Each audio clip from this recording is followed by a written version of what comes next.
Friends, welcome to Divyashri kitchen and blogs. ఈరోజు మనం ఎంతో టేస్టీగా ఉండే జెల్లీ కేక్ని తయారు చేసుకోబోతున్నాము. ఈరోజు జెల్లీ క్రిస్టల్ స్ట్రాబెరీ పుడ్డింగ్ తయారు చేయబోతున్నాం. ఇది అన్ని సూపర్ మార్కెట్లో అవైలబిలిటీలో ఉంటుంది. అన్ని ఫ్లేవర్స్లో అవైలబిలిటీ ఉంటుంది. ఒకసారి ట్రై చేయండి. ఆన్ చేసుకొని గిన్నె పెట్టుకొని అందులో 400 ml వాటర్ పోసుకోవాలి. జెల్లీ కోసం 10 నిమిషాలు వాటర్ బాగా బాయిల్ అవ్వాలి. బాయిల్ చేసుకున్న వాటర్ ఇందులో వేయాలి.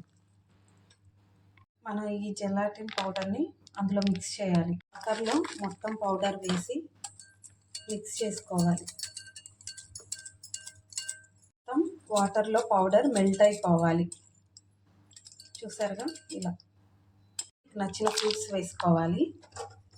ఫ్రూట్స్ ఆప్షనల్, వేసుకుంటే బాగుంటుంది, లేదంటే నార్మల్గా అయినా అలా అయినా చేసుకోవచ్చు. ఇది మొత్తాన్ని ఒక 30 minutes రూమ్ టెంపరేచర్లో ఉంచాలి. ఎంతో ఈజీగా ఉండే జెల్లీ కేక్ తయారైపోయింది 5 నిమిషాల్లో. సరేండి, ఎంత బాగుందో. పిల్లల నుంచి పెద్దలు సైతం బాగా ఇష్టపడతారు. ఇదిగోండి, ఎంతో పర్ఫెక్ట్గా రెడీ అయిపోయింది జెల్లీ కేక్. చాలా అంటే చాలా బాగుంది. ఇది పిల్లలు కూడా చాలా ఇష్టంగా తింటారు. నా వీడియో కనుక మీకు నచ్చినట్టయితే లైక్ చేయండి, షేర్ చేయండి, కామెంట్ చేయండి అండ్ సబ్స్క్రైబ్ చేయండి. Thanks for watching my video.